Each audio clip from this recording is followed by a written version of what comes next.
Jadi aswaja itu sesungguhnya adalah pengejawentan bagaimana kita hidup di dunia sebagai muslim itu memadukan antara iman, Islam, ihsan.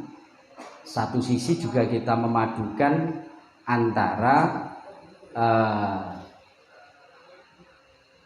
ajaran agama yang berupa syariat, thariqat dan hakikat. Kemudian dalam bersyariat kita juga muzawajah, mensinergikan antara tauhid, fikih dan tasawuf. Yang kemudian oleh istilah MUI itu disebut Islam wasati atau wasatiyah. NU mempunyai jargon Islam Nusantara.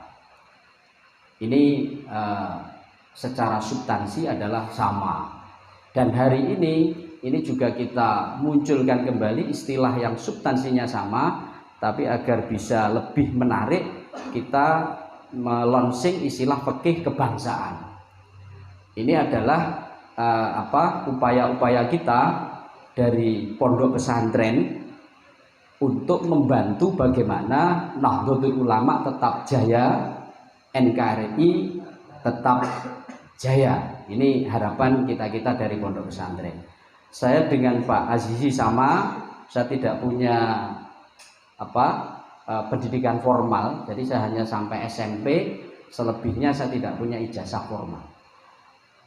Tapi alhamdulillah tadi dibaca oleh sahabat ini, saya masih diberi kesempatan lah untuk khidmah menjadi dosen. Wong tidak pernah sekolah kok menjadi dosen, bahkan pasca sarjana.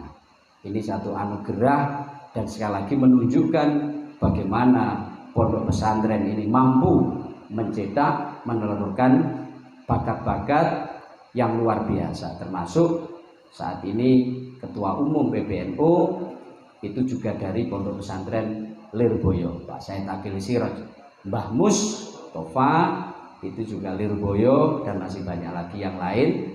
Dan ini kita coba untuk membantu beliau-beliau. Nah, pengejawentannya bagaimana? Ini ada istilah iman, Islam, kemudian ihsan.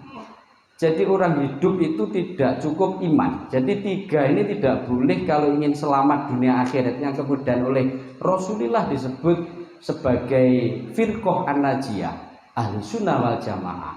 Ini harus menggabungkan tiga ini. Iman, seseorang ketika tidak mau sholat, tidak mau zakat, maka gagal. Iman saja.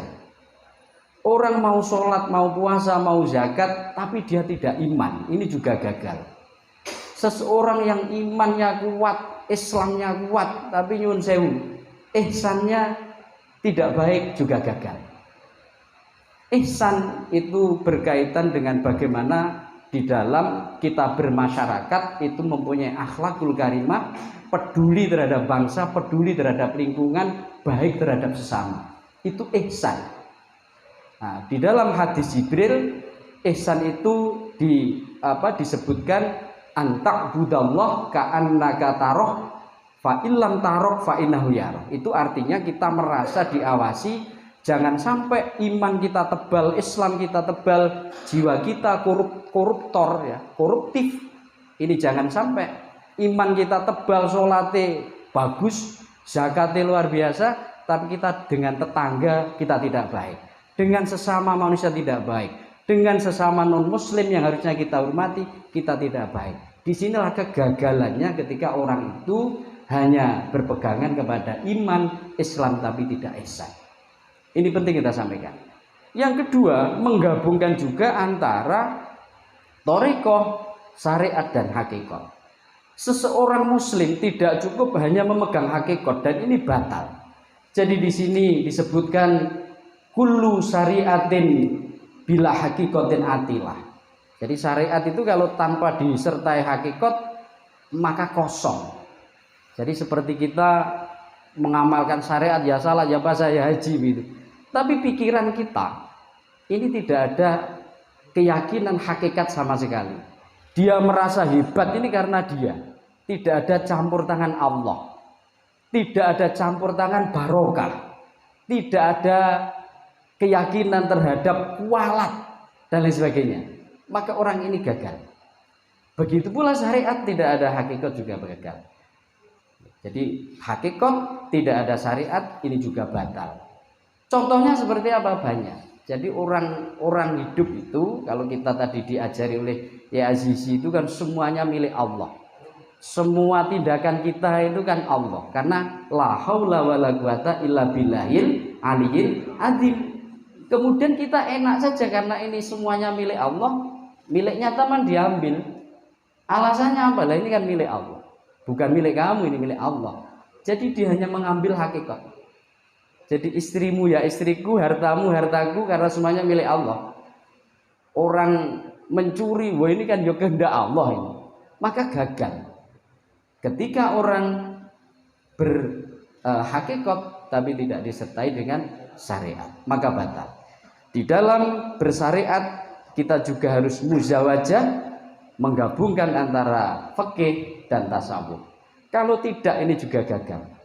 Ini penting kita pahami sebagai dasar keaswajaan kita ketika kita berjuang di tengah masyarakat dan ketika kita diserang oleh paham kanan maupun paham kiri. Ini penting kita sampaikan.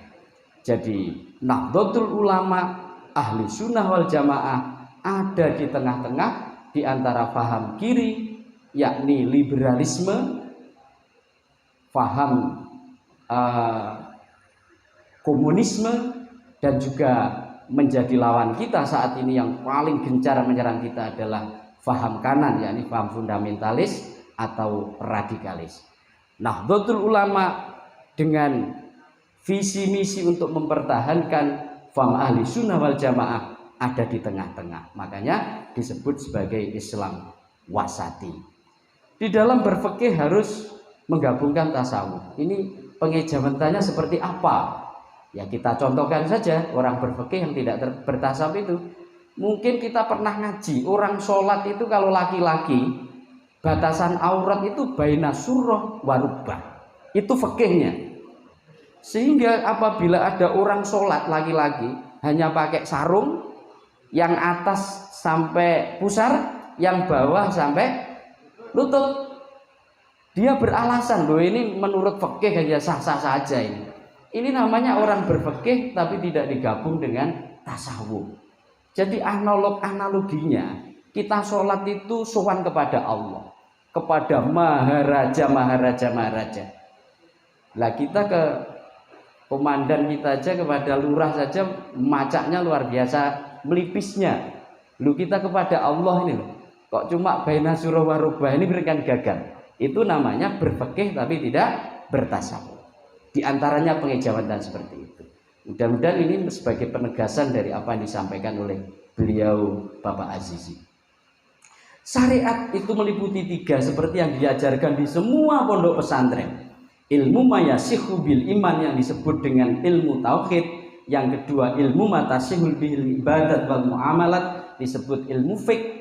Yang ketiga adalah ilmu matasihhu bidazkiyatun nafsi ani sifatil madmumah wa tahalli bi sifatil mahmudat. Ini disebut dengan akhlak atau tasawuf. Oleh sebab itu semua madrasah diniyah milik NU, sekali lagi milik NU, itu selalu mengajarkan 3 ini.